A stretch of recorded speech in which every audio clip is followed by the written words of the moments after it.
साथियों नमस्कार, स्वागत है आपका कलाम एकेडमी के डिजिटल प्लेटफॉर्म पर। आज हम कलाम एकेडमी के द्वारा शुरू किए गए नए इनिशिएटिव श्रृंखला एक समाधान के तहत कलाम एकेडमी के द्वारा पूर्व में सेकंड ग्रेड परीक्षा हेतु आयोजित की गई जो टास्क आधारित टेस्ट सीरीज थी उसके पेपर्स के अंदर है वो पूछे गए प्रश्नों का है वो हम टॉपिक वाइज विश्लेषण कर रहे थे। इस श्रृंखला के अंतर्गत अपन ने 4 पहले वीडियोज के अंतर्गत इंडियन पॉलिटी के काफी टॉपिकों का है वो सॉल्यूशन है वो डिस्कस कर लिया है। आज हमारा जो टॉपिक रहने वाला है वो राष्ट्रपति, नीति नियंत्रक तत्व, प्रधानमंत्री और कुछ है वो मौलिक कर्तव्य से जुड़े हैं वो क्वेश्चन अपन देखेंगे। तो आइए शुरू करते हैं। बाकी आपके एग्जाम है वो काफी नजदीक आ गई है तो नया मैटर पढ़ने से बचें, हम ये बार बार दोहरा रहे हैं, इसके पीछे बहुत गहरा अध्ययन और अनुभव है।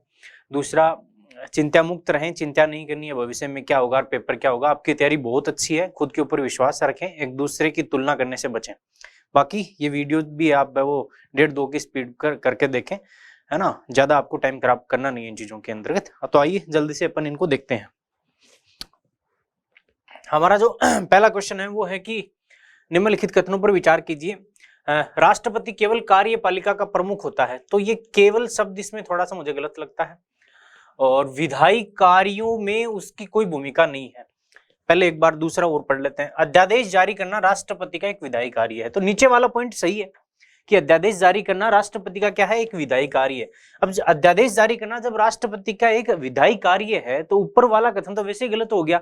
ये कह रहा है कि राष्ट्रपति के पास है वो विधायी कार्यों की कोई भूमिका नहीं होती, नीचे ये खुद कह रहा है कि राष्ट्रपति है वो विधायी कार्यों में भूमिका होती है, तो इसके अंतर्गत है वो दोनों कथन सही है। तो अपन बता दिए कि भारत के अंदर संसदीय लोकतंत्र है, उसमें राष्ट्रपति है वो नाममात्र की कार्यपालिका का मुखिया होता है, लेकिन उसकी विधायी कार्यों के अंतर्गत भी है वो काफी बड़ी भूमिका होती है। जैसे भारतीय संविधान का अनुच्छेद 79 कहता है कि एक भारत की संसद होगी और संसद किस किस से मिलकर होगी, लोकसभा, राज्यसभा और साथ में राष्ट्रपति से मिलकर बनी होगी। तो यानी विधायिका हमारी क्या है, संसद है, और संसद का अंग राष्ट्रपति है, तो जाहिर सी बात है वो विधायी कार्य भी काफी इंपॉर्टेंट भूमिका उसकी। इसके अलावा संसद का सत्र आहूत करना अनुच्छेद 85 के तहत है वो सत्र का स्त्रावसान करना, लोकसभा को भंग करना, ये सारी विधायी शक्तियां हैं। अध्यादेश जारी करना भी एक प्रकार से विधायी शक्तियां हैं।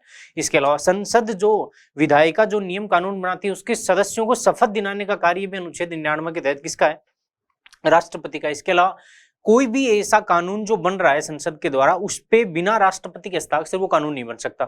हर कानून है उसके अंतर्गत वो राष्ट्रपति है उसके हस्ताक्षर जरूर होते हैं, ठीक है।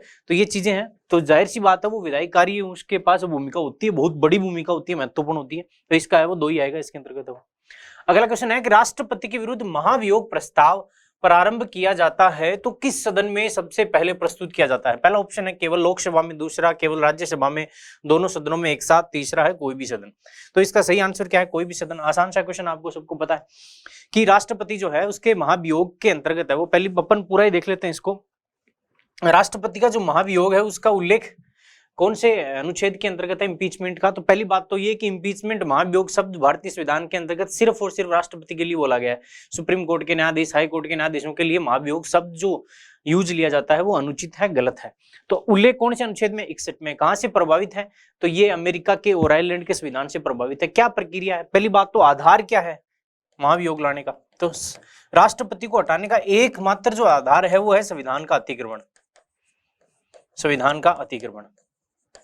हालांकि परिभाषित नहीं किया गया है कि अतिक्रमण वो कैसे करेगा, लेकिन राष्ट्रपति पर महाभियोग शुरू अनुच्छेद 61 के तहत किया जाता है। आधार क्या है, संविधान का अतिक्रमण करना। अब प्रक्रिया क्या है उसकी, तो पहली बात तो ये फैक्ट है वो तीनों गलत हैं। इसके अंतर्गत किसी भी सदन के अंतर्गत है वो राष्ट्रपति को हटाने का प्रस्ताव लाया जा सकता है। पहली बात तो ये, आधार क्या है, संविधान का अतिक्रमण करना। अब प्रक्रिया क्या है इसके अंतर्गत, किसी भी राष्ट्रपति को यदि आपको हटाना है तो उसको 14 दिन पहले आपको सूचना देनी पड़ेगी। 14 दिन के अंतर्गत सूचना देकर हम किसी भी सदन के अंदर वो प्रस्ताव ला सकते हैं, लोकसभा या राज्यसभा के अंतर्गत। तो लोकसभा या राज्यसभा के अंदर मान लो अपने को प्रस्ताव लाना है तो जिस भी सदन में ला रहे हैं वहां हमें एक प्रस्तुत करना पड़ेगा संकल्प कि हम इसको हटाना चाहते हैं, और उसके ऊपर उस सदन के 1/4 सदस्य हैं उनकी अनुमति होगी तो ही वो प्रस्ताव आएगा। फिर मान लीजिए अपन ने किसके अंदर लेके आ गए, अपन लोकसभा के अंतर्गत आ गए, तो लोकसभा के अंतर्गत यदि अपन ने प्रस्ताव प्रस्तुत किया है तो इसके अंतर्गत कुल जो सदस्य संख्या है लोकसभा की, याद रखना ये बहुत इंपॉर्टेंट है, कुल सदस्य संख्या है उसका 2/3, ये एकमात्र ऐसा प्रस्ताव है जिसमें कुल सदस्य संख्या का 2/3 है, वरना सब विशेष बहुमत अलग होता है, उसमें उपस्थित और मतदान करने वाले का 2/3 होता है। इसमें कुल जो टोटल सदस्य संख्या उसका 2/3 है। यदि 2/3 से प्रस्ताव पास हो जाता है उस सदन से, तो दूसरा जो सदन है, मान लो लोकसभा में पेश किया, ये जाएगा राज्यसभा के अंतर्गत, तो ये राज्यसभा इसके ऊपर लगाए गए जो आरोप हैं उनकी क्या करेगा, जांच करेगा। क्या करेगा, जांच करेगा। और जांच करने के बाद में यदि राष्ट्रपति को वो दूसरी बात, जांच के दौरान है ना, वो राष्ट्रपति को अपना पक्ष रखने का मौका दिया जा सकता है। राष्ट्रपति है, उसका प्रतिनिधि है, वो संसद के अंदर आके अपना पक्ष रख सकता है। लेकिन यदि वो जांच में दोषी पाया जाता है तो राज्यसभा भी मान लो 2/3 जो कुल सदस्य संख्या है उसके बहुमत से प्रस्ताव को पारित कर देती है, तो राष्ट्रपति को है वो पद से हटा हुआ माना जाता है। और याद रखें, भारत के किसी भी राष्ट्रपति के खिलाफ महाभियोग की प्रक्रिया न आरंभ हुई है न इसे हटा है। अच्छा, महाभियोग की प्रक्रिया है उसको अर्धन्यायिक प्रक्रिया कहते हैं। ठीक है, क्यों कहते हैं? इसलिए कहते हैं क्योंकि मैंने आपको बताया कि इसमें एक सदन आरोप लगाता है और दूसरा सदन लगे आरोपों की क्या करता है, जांच। और जांच करने का काम किसका होता है, न्यायालय का। तो सदन है वो, संसद है वो, जांच करने की न्यायपालिका की भूमिका भी निभाता है। इसलिए यह कैसी प्रक्रिया है, अर्धन्यायिक प्रक्रिया है। तो कोई भी सदन है वो प्रस्तुत किया जा सकता है इसके अंतर्गत है वो। ठीक है, अगला देखना, राष्ट्रपति द्वारा अध्यादेश जारी करने संबंधित निम्नलिखित में से कौन सा कथन गलत है, बताओ। अध्यादेश संसद द्वारा अस्वीकार किया जा सकता है, तो बिल्कुल ये सही है, अस्वीकार कर सकती है संसद कभी भी इसको। अध्यादेश केवल विधायी रिक्तता को भरने के लिए, बिल्कुल ये भी सही बात है। अपन आगे बात करेंगे कब कब लाया जा सकता है। अध्यादेश स्थायी कानून बन जाते हैं, बिल्कुल नहीं, क्योंकि अध्यादेश एक प्रकार से क्या होते हैं, अस्थायी कानून होते हैं। दूसरा, अध्यादेश बिना संसद के अनुमोदन के समाप्त हो सकते हैं, ये भी बात सही है। यदि संसद उसका अनुमोदन नहीं करे, 1 माह के जो संसद का सत्र शुरू होने के बाद में यदि 6 सप्ताह के अंतर्गत मान लो इसका अनुमोदन नहीं करता है, तो वो अध्यादेश वहीं समाप्त हो जाएगा। ठीक है, तो अपन अध्यादेश से जुड़ी हुई मैं आपको मौखिक बातें बता देता हूँ। पहली बात तो राष्ट्रपति की जो अध्यादेश जारी करने की शक्ति है वो विधायी शक्ति है, और इसका उल्लेख भारतीय संविधान के अंदर कौन से अनुच्छेद में, 123 जो आपका अनुच्छेद है उसके अंतर्गत राष्ट्रपति क्या है वो जारी कर सकता है, अध्यादेश जारी कर सकता है। अध्यादेश कब जारी करता है, जब राष्ट्रपति को ऐसी परिस्थिति प्रतीत हो जाए और संसद का सत्र नहीं चल रहा हो और कानून बनाना आवश्यक हो, तो राष्ट्रपति क्या कर सकता है, अध्यादेश जारी कर सकता है। और पहली बात तो यदि संसद के दोनों सत्र नहीं चल रहे हैं तब भी जारी किया जा सकता है, और यदि एक संसद के एक सदन का सत्र चल रहा है, मान लो राज्यसभा का चल रहा है और लोकसभा का नहीं चल रहा है, तब भी अध्यादेश है वो याद रखना क्या किया जा सकता है, जारी किया जा सकता है। दूसरा, राष्ट्रपति है वो अध्यादेश जारी करता है, क्या वह राष्ट्रपति की संवेग की शक्ति है, तो बिल्कुल नहीं, वह है वो मंत्री परिषद की सलाह से अध्यादेश जारी करता है, याद रखना उसकी संवेग शक्ति नहीं है। दूसरी बात, हाँ दूसरी बात, ये विधायी रिक्तता यानी अस्थायी समय के लिए एक प्रकार से आता है, और बाद में इसको संसद को अनुमोदन करना पड़ता है 6 सप्ताह के अंतर्गत शुरू होने के बाद में। और एक अध्यादेश की अधिकतम अवधि कितनी हो सकती है, तो 6 सप्ताह तो वो, और यदि संसद के 2 सदन है, संसद के 2 सत्रों के बीच के अंतर्गत है वो कितनी अवधि होनी चाहिए, 6 माह। तो 6 माह और 6 सप्ताह एक अध्यादेश की क्या हो सकती है, अधिकतम अवधि हो सकती है। तो ये मैंने आपको थोड़ी सी बातें बता दी इसमें। अगला क्वेश्चन देखना, राष्ट्रपति भारतीय संविधान का संरक्षक है, बिल्कुल एकदम से सही बात है, वो शपथ लेता है, अनुच्छेद आपके जो 60 है उसके अंतर्गत वो शपथ लेता है, किस चीज की, कि वह संविधान को क्या करेगा, प्रोटेक्ट करेगा, प्रिजर्व करेगा और डिफेंड करेगा, है ना। और राष्ट्रपति को संविधान द्वारा स्पष्ट निर्देशित किया गया है कि वह संविधान की रक्षा, संरक्षण और बचाव करेगा, बिल्कुल सही बात है, एकदम से ठीक है। तीनों की शपथ लेता है इनकी। वैसे इंग्लिश के अंतर्गत इनके लिए प्रिजर्व, प्रोटेक्ट और डिफेंड नामक 3 शब्दों का इस्तेमाल किया गया, आगे अपन देखेंगे। तो ये दोनों सही हैं, इनकी शपथ लेता है। आसान सा क्वेश्चन है, कर दोगे आप इसको, मुझे लगता है। अगला, अनुच्छेद 356 के तहत राष्ट्रपति शासन लागू करने की प्रक्रिया में सर्वोच्च न्यायालय के किस निर्णय ने सीमाएं स्पष्ट की थी। हाँ देखो, सर्वोच्च न्यायालय ने पहली बार राष्ट्रपति शासन का जब देश में दुरुपयोग हो रहा था तब वो गाइडलाइन जारी की थी, कौन से मुकदमे में की थी, तो आप बताओ। केशवानंद भारती मामला, इसमें तो आपको बताओ तो बेसिक स्ट्रक्चर का मामला दिया था। मेनका गांधी है, इसमें विदेश की जो स्वतंत्रता है, घूमने की स्वतंत्रता, उसके अलावा विधिक की सम्यक प्रक्रिया है उसका दिया था, उचित प्रक्रिया का। मिनर्वा मिल्स मामले में फंडामेंटल राइट्स और डीपीएसपी के अंतर्गत संतुलन बैठाया गया, तो बच गया क्या अपना सार्वभौमिक बनाम जो आपका भारत सरकार का विवाद है 1994 के अंतर्गत है वो। इसके अंतर्गत सुप्रीम कोर्ट ने राष्ट्रपति शासन को लेके वो कुछ गाइडलाइन जारी की थी। क्या क्या गाइडलाइन थी, जैसे पहली बात तो राष्ट्रपति शासन यदि घोषणा करता है तो राज्यपाल के प्रतिवेदन पे करता है, लेकिन वो राज्यपाल का प्रतिवेदन है वो पहली बात तो क्या होना चाहिए, लिखित होना चाहिए। दूसरा, यदि राष्ट्रपति शासन लगाने का आधार है वो तार्किक होना चाहिए, वास्तविक तथ्य होने चाहिए उसके पीछे, ऐसे नहीं कि रात को उठ की इच्छा हो गई राष्ट्रपति शासन लगा दिया। तीसरा, राष्ट्रपति शासन बार बार यदि किसी राज्य में लगाया जा रहा है तो वह उसका दुरुपयोग माना जाएगा, ठीक है। और तीसरा, पंथ निरपेक्षता जैसे मूल्यों को भी राष्ट्रपति शासन के अंतर्गत तो कंसिडर किया गया था इसके अंतर्गत, एसआर बोमई मामले के अंतर्गत। और इसी मामले के अंतर्गत जो पंथ निरपेक्षता आजकल चर्चा में है, काफी लोग हैं वो समाजवाद और पंथ निरपेक्षता को संविधान की प्रस्तावना से हटाने की मांग करते हैं, तो संविधान का बेसिक स्ट्रक्चर माना था पंथ निरपेक्षता के मामले को एसआर बोमई मामले के अंदर 1994 के अंतर्गत। किसकी बात कर रहे हैं अपन? राष्ट्रपति शासन की कर रहे हैं, 356। तो राष्ट्रपति शासन की भी थोड़ी सी बातें कर लेते हैं अपन। पहली बात तो राष्ट्रपति शासन कब लगता है? तो जब किसी राज्य का संवैधानिक तंत्र फेल हो जाता है तब राष्ट्रपति क्या करता है? राज्यपाल एक प्रतिवेदन देता है राष्ट्रपति को और उसके आधार के ऊपर क्या होता है आपका, वो राष्ट्रपति शासन लगता है। राष्ट्रपति शासन की घोषणा मान लो कर दी राष्ट्रपति ने, तो उसको 2 माह की अवधि के अंदर, कितने माह की अवधि में? 2 माह की अवधि के अंतर्गत है वो संसद के द्वारा अनुमोदन करना पड़ेगा। ये भी देख लेना थोड़ा सा। और ये जो अनुमोदन है वो कैसा बहुमत होगा? साधारण बहुमत, ठीक है। तो पहली बात तो राष्ट्रपति शासन कौन से अनुच्छेद में लगता है? 356 के अंतर्गत। कौन लगाता है? राष्ट्रपति लगाता है। किसकी सिफारिश पे लगाता है? राज्यपाल के लिखित प्रतिवेदन की सिफारिश पे लगाता है। दूसरी बात, इसको यदि आपको जारी रखना है, इसको वैध करार देना है, तो संसद को कितने महीने में अनुमोदन करना पड़ेगा? तो इसको 2 माह के अंदर क्या करना पड़ेगा? अनुमोदन। और अनुमोदन करने के लिए कैसा बहुमत चाहिए? साधारण बहुमत चाहिए। अब मान लो संसद ने अनुमोदन कर दिया कि भाई ये राष्ट्रपति शासन है, इस राज्य के अंदर लगेगा, तो वह कितनी अवधि के लिए लगेगा? एक बार में। तो याद रखना, एक बार में कितने अवधि के लिए लगेगा? 6 माह के लिए लगेगा। और ऐसे 6 माह कर करके आप है वो कितने साल तक इसको अधिकतम लगा सकते हैं? 3 साल तक, याद रखना, आप राष्ट्रपति शासन के अंतर्गत है वो राष्ट्रपति शासन लगा सकते हैं किसी भी राज्य के अंदर। इसका उदाहरण पंजाब में आपने देखा होगा। अब इसमें एक क्वेश्चन हो रहा है, यदि 3 वर्ष से ज्यादा किसी राज्य के अंतर्गत राष्ट्रपति शासन लगाना है तो क्या होगा? तो उस परिस्थिति के अंतर्गत आपको संविधान के अंदर क्या करना पड़ेगा? संशोधन करने का। हाँ, इसमें एक इंपॉर्टेंट बात है, यदि आपको 1 वर्ष से ज्यादा किसी राज्य के अंदर राष्ट्रपति शासन लगाना है तो 2 ही परिस्थितियों में आप लगा सकते हो। एक तो यदि उस क्षेत्र के अंतर्गत वो अनुच्छेद 352 यानी राष्ट्रीय आपातकाल लगा वो। दूसरा, इलेक्शन कमीशन, चुनाव आयोग कहते हैं कि हम इस राज्य के अंतर्गत वो चुनाव करवाने में सक्षम नहीं है, तब ही आप उसको 1 वर्ष की अवधि से ज्यादा लगा सकते हैं। 1 वर्ष की अवधि से भी आपने ज्यादा लगा दिया तो अधिकतम कितना अवधि होगा? 3 वर्ष। उसके बाद में आपको संविधान के अंतर्गत क्या करना पड़ेगा? संशोधन। सबसे अधिक मणिपुर और आपके उत्तर प्रदेश में लगा है। और वर्तमान में कौन सा राज्य है जहां राष्ट्रपति शासन लगा है? तो इसका आंसर क्या होगा? मणिपुर, ठीक है। तो ये एसआर बोमई वाद है वो आप देखना थोड़ा सा अच्छा है। राष्ट्रपति की शपथ के संबंध में निम्नलिखित में से कौन से शब्द का प्रयोग अनुच्छेद 60 के अंतर्गत नहीं किया गया है? बताओ। तो पहली बात तो राष्ट्रपति की शपथ का उल्लेख कौन से अनुच्छेद में? 60 के अंतर्गत। राष्ट्रपति को शपथ कौन दिलाता है? उच्चतम न्यायालय का मुख्य न्यायाधीश या उसकी अनुपस्थिति में उच्चतम न्यायालय का वरिष्ठतम न्यायाधीश उसको शपथ दिलाता था। किस किस चीज की शपथ दिलाता? तो इनमें से 3 शब्द हैं उनकी, और साथ में समाज के, जनता के कल्याण की और सेवा की शपथ लेता है। तो बताइए इनमें से कौन सा है? तो मुझे इसमें लगता है कि ये प्रिजर्व है, यानी ये क्या करेगा? संरक्षण करेगा, ठीक है। इसमें आपका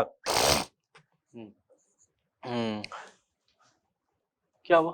हाँ, तो राष्ट्रपति शपथ है वो कौन से अनुच्छेद के तहत लेता है? आपके अनुच्छेद 60 के तहत लेता है। कौन दिलाता है राष्ट्रपति को शपथ? है वो उच्चतम न्यायालय का मुख्य न्यायाधीश। इसमें से तीनों में से आपके शपथ की यदि अपन बात करें तो बताइए कौन सा है? तो इसमें पहली बात तो ये नहीं है प्रोक्लेम, ये शब्द गलत है।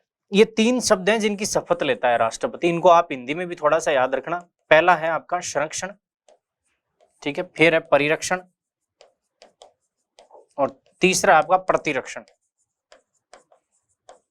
ठीक है। तो संरक्षण आपका प्रोटेक्ट हो जाएगा, आपका प्रिजर्व करेगा, परिरक्षण हो जाएगा, डिफेंड आपका प्रतिरक्षण हो जाएगा। इसके साथ है वो जनता की सेवा की शपथ भी राष्ट्रपति लेता है, याद रखना। और राष्ट्रपति की शपथ का उल्लेख है वो 3री अनुसूची के अंदर नहीं है, याद रखना। अन्य सभी हैं उनकी 3री अनुसूची में है, लेकिन राष्ट्रपति की शपथ के प्रारूप का उल्लेख कौन से अनुच्छेद में है? 60 के अंतर्गत आपका उल्लेख है। तो इसमें प्रोक्लेम नहीं है।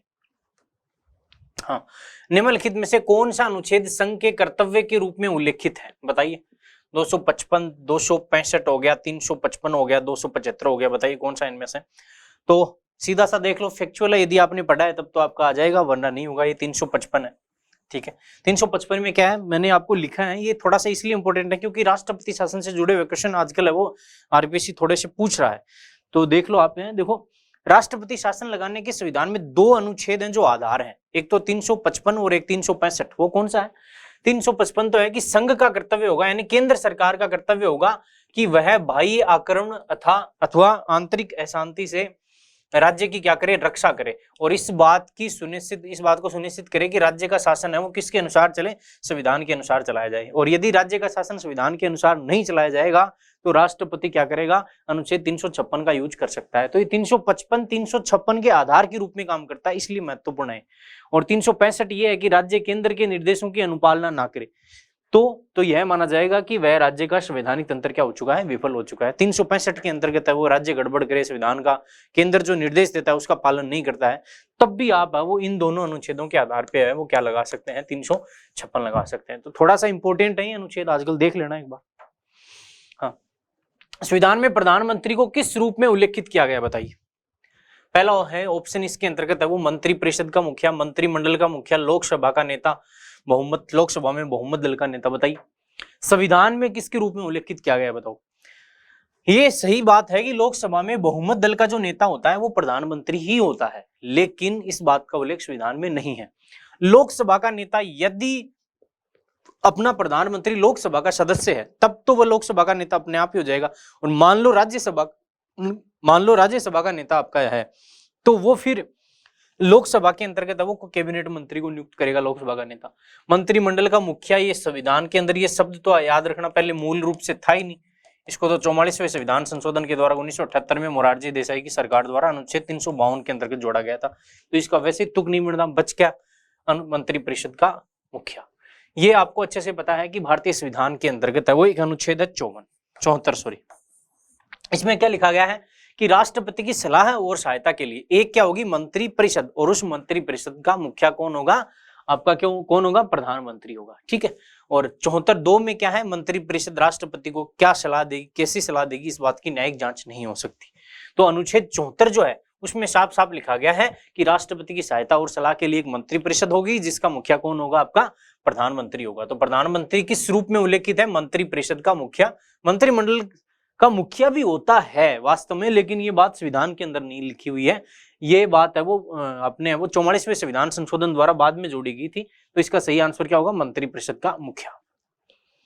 अगला देखिए क्वेश्चन, निम्नलिखित में से कौन सा एक प्रधानमंत्री का कर्तव्य। देखो ये क्वेश्चन आपकी टेस्ट सीरीज में इसलिए डाला गया है क्योंकि मुख्यमंत्री के कर्तव्यों से जुड़ा हुआ आरपीएससी ने आरएस के अंतर्गत मेंस में भी पूछा था, एक परी जो लगी थी उसमें भी पूछा था, एक और एग्जाम थी उसके अंतर्गत है वो ऑब्जेक्टिव क्वेश्चन था उसमें भी पूछा था। तो ये इंपॉर्टेंट है।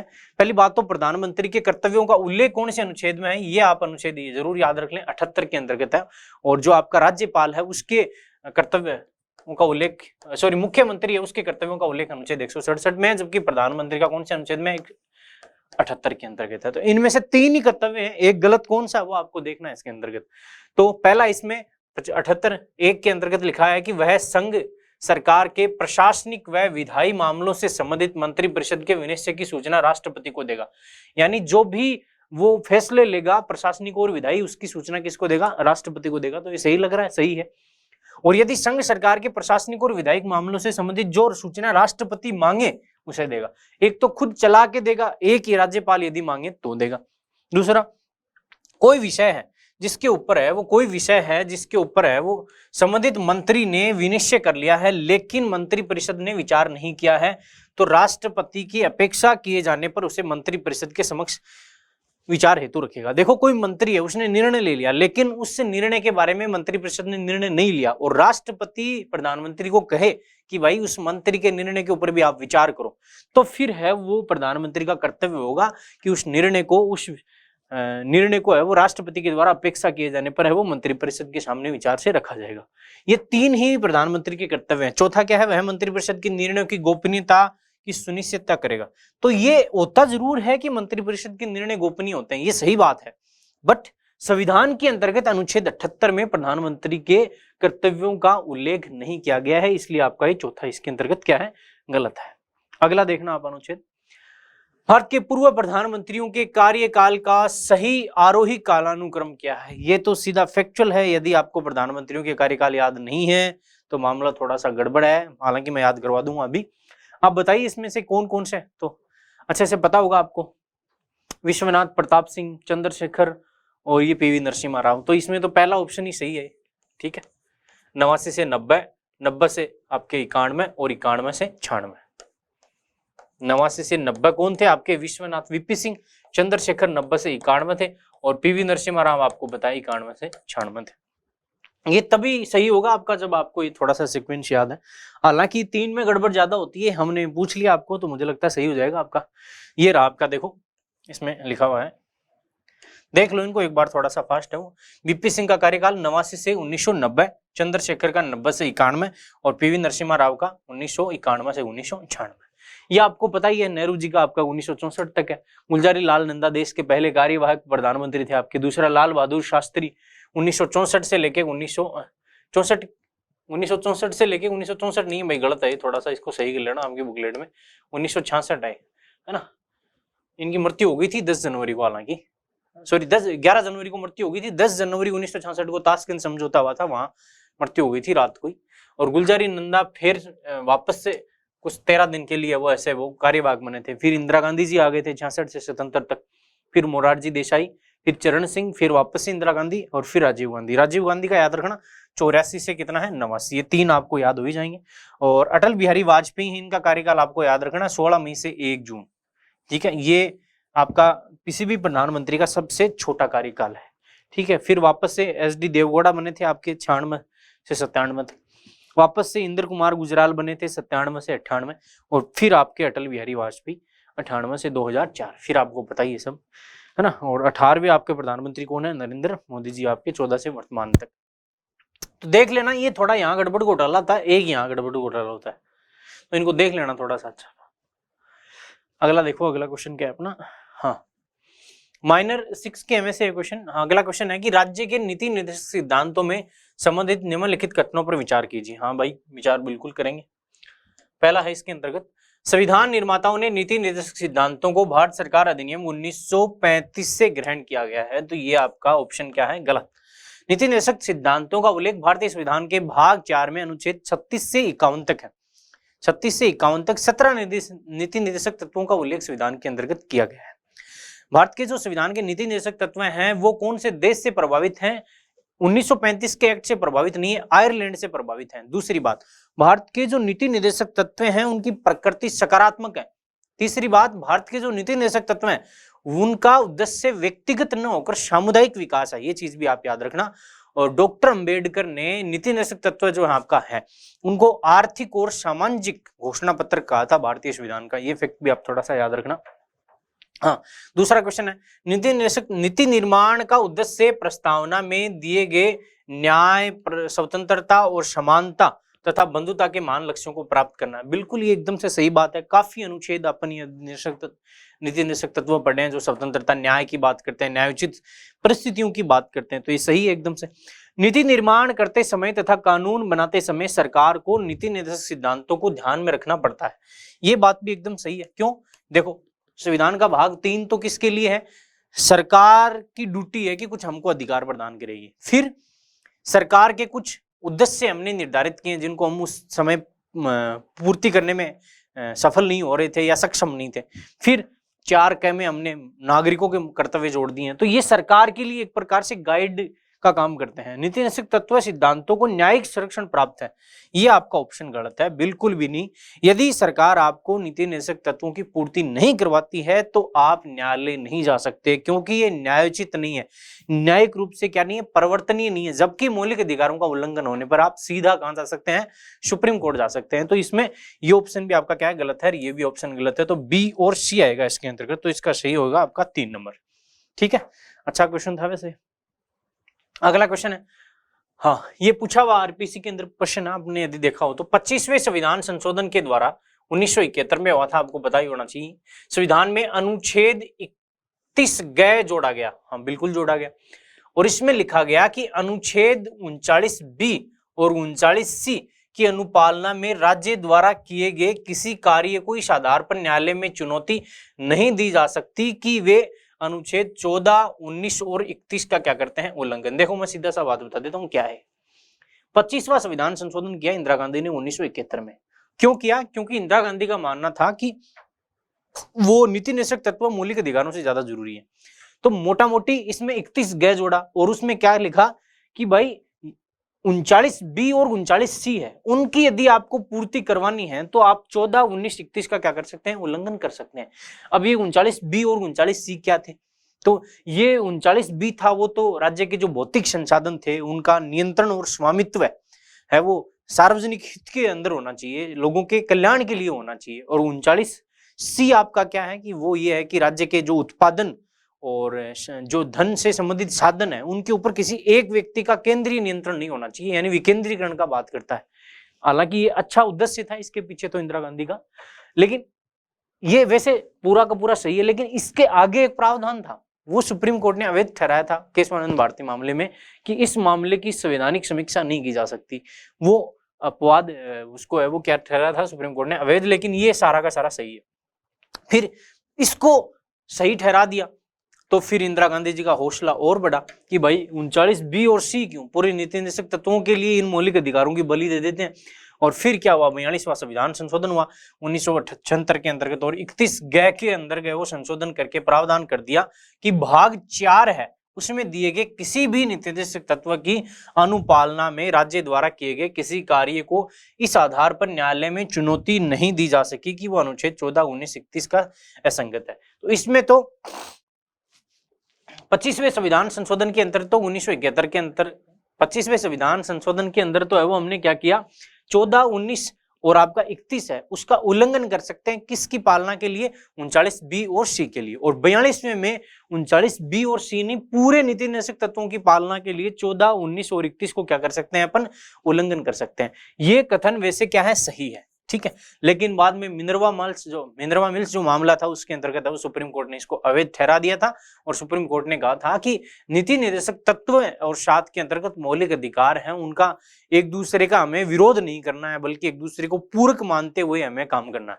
ठीक है। तो ये दोनों कथन वैसे सही है, ठीक है, लेकिन माननीय न्यायालय ने इसको क्या कर दिया था, बाद में अवैध ठहरा दिया था। तो कथन तो सही है बिल्कुल, तो ये A और B दोनों सही है इसमें। अगला देखना, निम्नलिखित में से कौन सा नीति निषेधक सिद्धांत मूल संविधान का भाग नहीं था तथा बाद में संशोधन द्वारा संविधान में सम्मिलित किया गया था। ये क्वेश्चन एक्चुअली गलत है, आपके टेस्ट सीरीज के अंतर्गत ये क्वेश्चन गलत था। इसको आप ऐसे पढ़ें कि निम्नलिखित में से कौन सा वो ऑप्शन आपको बताना है जो मूल संविधान में था जिसको बाद में नहीं जोड़ा गया है, ठीक है। हाँ, तो पहली बात तो पर्यावरण, इसमें पहला ऑप्शन है पर्यावरण संरक्षण तथा वन एवं वन्य जीवों की सुरक्षा। ये जो आपका नीति निषेधक तत्व है वो कौन सा है, तो 38A है, सॉरी 48A है और इसका उल्लेख 48A है। तो इससे आपको पता लगना चाहिए कि भाई ये मौलिक संविधान के अंतर्गत नहीं था, इसको इंदिरा गांधी सरकार के द्वारा 42वें संविधान संशोधन के अंदर 1976 में जोड़ा गया था। तो ये तो इसके अंतर्गत गलत है। दूसरा, आय की असमानताओं को कम करने का प्रयास, ये आपके 38(2) में है, ठीक है, और इसको 44वें संविधान संशोधन के द्वारा 1978 में मोरारजी देसाई की सरकार द्वारा जोड़ा गया था। तो ये भी मूल संविधान का हिस्सा नहीं था। उद्योगों के प्रबंधन में कार्मिकों की भागीदारी, ये आपका 43A है, उसके अंतर्गत है और इसको इंदिरा गांधी सरकार के द्वारा 42वें संविधान संशोधन के अंदर जोड़ा गया था, ठीक है। तो ये भी संविधान के अंतर्गत मौलिक रूप से नहीं था। बचा कौन सा आपका, कार्मिकों के लिए निर्वाह मजदूरी तथा कुटीर उद्योगों के अंतर्गत उनका जो भागीदारी है, ठीक है, आपका अनुच्छेद 43 जो आपका है उसका उल्लेख संविधान के अंतर्गत मौलिक रूप से था और बाकी इनका बाद में किया गया था। तो इसको थोड़ा सा क्वेश्चन को आप करेक्ट कर लेना। अगला क्वेश्चन है, सूची 1 को सूची 2 के साथ सुमेलित कीजिए तथा सूचियों के नीचे दिए गए कूटों को प्रयोग करते हुए सही उत्तर चुनिए। ये क्वेश्चन यदि आपके तभी सही हो सकते हैं जब आपको निर्देशक तत्व हैं उनकी एग्जैक्ट भाषा याद है, करेक्ट, क्योंकि इसमें अनुच्छेद से सीधे सीधे आपकी भाषा उठाई गई है और आपकी आरपीएससी आजकल ऐसा कर भी रही है। तो देखो क्या है इसमें, क्या पता यही पूछ ले, सही हो जाए आपका। हाँ, तो देखो इसमें पहला ऑप्शन है कि काम की न्याय संगत और मानवोचित दशाओं तथा प्रसूति अवकाश, और दूसरा है पोषाहार स्तर और जीवन स्तर को ऊंचा करना, और तीसरा उद्योगों के प्रबंधन में आपके कर्मकारों को भाग लेना। तो काम की न्यायोचित और मानवोचित दशाएं तथा प्रसूति जो आपकी सहायता है, ये इसका है वो राज्य क्या करेगा, आपका उपबंध करेगा, राज्य उपबंध करेगा। मैं आपको इसमें दिखाता हूं, देखो हाँ आपका कहाँ गया वो, हाँ देखो ये रहा, ये रहा, देखो काम की राज्य काम की न्याय संगत और मानवोचित दशाओं की सुनिश्चित करने के लिए प्रसूति सहायता का क्या करेगा, उपबंध करेगा। ये हमने इसके अंतर्गत पूछा, देखो है ना। तो राज्य क्या करेगा, उपबंध करेगा काम की न्याय संगत और मानवोचित दशा को प्रसूति सहायता के लिए। दूसरा है, तीसरा देख लेते हैं, पहला उद्योगों के प्रबंधन में कर्मकारों का क्या लेना, भाग लेना। तो उद्योगों के प्रबंधन में कामकारों का क्या लेना, भाग लेना। और इसमें देखो प्रबंधन में 43(1) है, पहली बात तो ये आपको पता ही होगा, हाँ 43(1) है। प्रबंधन में राज्य किसी उद्योग में लगे हुए, इसमें लिखा होगा देखो, उपयुक्त विधान द्वारा या किसी अन्य नीति से कदम उठाएगा। तो ये इसके अंतर्गत इसका जो ऑप्शन होगा क्या होगा, क्या हो गया इसको, हाँ तो राज्य उपयुक्त विधान करेगा, ठीक है। और पोषाहार स्तर और जीवन स्तर को ऊंचा करना, ये राज्य का क्या होगा, प्राथमिक कर्तव्य होगा। ये क्वेश्चन आपके आरपीएससी के द्वारा सेम टू सेम ऐसा पूछा गया है और आपको ये आना भी चाहिए। देखो 48 के अंतर्गत चलते हैं, सॉरी 47 में, देखो क्या है, राज्य अपने लोगों के पोषाहार स्तर और जीवन स्तर को ऊंचा करने और लोक स्वास्थ्य के सुधार को अपना प्राथमिक कर्तव्य में माना गया है। ये आरपीएससी के द्वारा पूछा हुआ क्वेश्चन है, इसलिए आपको पूछा गया है, ठीक है। तो पोषाहार स्तर और जीवन स्तर को ऊंचा करना क्या है, प्राथमिक कर्तव्य है राज्य का। ये देख लेना, थोड़ा सा इंपॉर्टेंट है, तो ये आपका कर दोगे आप। देखो ये तभी होंगे जब आपकी अच्छे से पढ़ाई की हुई है, और यदि आपको इस समय ये नहीं आ रहा है तो घबराना नहीं है, ठीक है। छोड़ दो, काफी चीजें छोड़नी भी होती हैं एग्जाम के नजदीक, और उनमें से ये भी शामिल है, ठीक है। उस समय तो आपका टेम्परामेंट चेक करने के लिए पूछा गई थी ये क्वेश्चन। हाँ अगला क्वेश्चन है, राज्य के नीति निर्देशक तत्वों में से कौन सा शब्दशः है राज्य की संवैधानिक बाध्यता है। ये क्वेश्चन भी आपको एग्जैक्ट तभी सही होगा जब आपको है ना आपकी स्टडी थोड़ी सी डेप्थ है। तो देखो कर्मकारों के लिए निर्वाह मजदूरी ये बाध्यता नहीं है, सरकार को मतलब आदेश नहीं दिया गया एकदम से कि भाई आपको ये करना ही है, बस उद्देश्य के रूप में निर्धारित किया गया है। दूसरा है राष्ट्रीय महत्व के स्मारकों का संरक्षण, हाँ ये है, तो इसके अंतर्गत सही आंसर इसका पढ़वा देता हूँ आपको। देखो अगला है, थोड़ा सा इंपॉर्टेंट है इसलिए अपन इस पे माथापच्ची कर रहे हैं, इतनी कहा गया 49,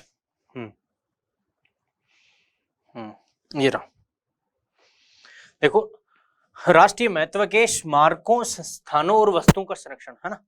इसमें देखो अच्छे से लिखा हुआ है, संसद द्वारा बनाई गई विधि द्वारा या उसके अधीन राष्ट्रीय महत्व वाले कलात्मक और ऐतिहासिक अभिरुचि वाले प्रत्येक स्मारक स्थान या वस्तु, ठीक है, का जो आपका वस्तु का यथास्थिति लुंठन विरूपण विनाश अपसरण वहन के निर्यात से संरक्षण करना राज्य की क्या होगी, बाध्यता होगी, ठीक है। ये भी थोड़ा सा इंपॉर्टेंट है कि भाई नीति निर्देशक तत्व है, नीति निर्देशक तत्व एक गाइड के रूप में काम करते हैं, लेकिन बाध्यता होगी ये एकमात्र ऐसा अनुच्छेद है जिसमें लिखा हुआ है, इसलिए आपको ये पूछा गया है, ठीक है। तो इंपॉर्टेंट है थोड़ा सा, ये आप देखना इसको। राष्ट्रीय महत्व के स्मारकों का संरक्षण है वो क्या है, बाध्यता, कौन से अनुच्छेद में है, 49 में है, नीति निर्देशक तत्व है। अगला देखो, संविधान के भाग 6 के बाहर, सॉरी 4 के, ये क्या लिखा हुआ है इसके अंतर्गत, गलत है, इसको 4 करना, के बाहर नीति निर्देशक तत्वों की तरह निर्देश देने वाले कौन से अनुच्छेद हैं। ये क्वेश्चन आपके बुकलेट में नहीं था, लेकिन फिर भी आपको हम बता देते हैं, एक बार एक एग्जाम में पूछा हुआ है इसलिए हम यहाँ लिख रहे हैं इसको। तो इसका सही आंसर है अनुच्छेद 335, 350 और 351। क्या है इन अनुच्छेदों में, मैं बता देता हूँ आपको। 335 में तो SC ST है, उसको सेवा आदि के अंदर नौकरियों में देने के लिए सरकार सकारात्मक प्रयास करेगा, ये बात लिखी हुई है। 350 में लिखा गया है कि राज्य का कोई नागरिक शिकायत करना चाहता है कहीं भी, तो उसकी भाषा है, उसका कोई वो नहीं होना चाहिए, किसी भी भाषा के अंतर्गत है वो शिकायत लेने का प्रयास राज्य सरकार करेगी। और 351 के अंतर्गत केंद्र सरकार के लिए हिंदी को राष्ट्रीय भाषा के रूप में प्रमोट करने जैसे प्रावधान किए गए हैं, ठीक है। तो इसका सही अनुच्छेद 335, 350 और 351 होगा, ठीक है, ये देख लेना आप।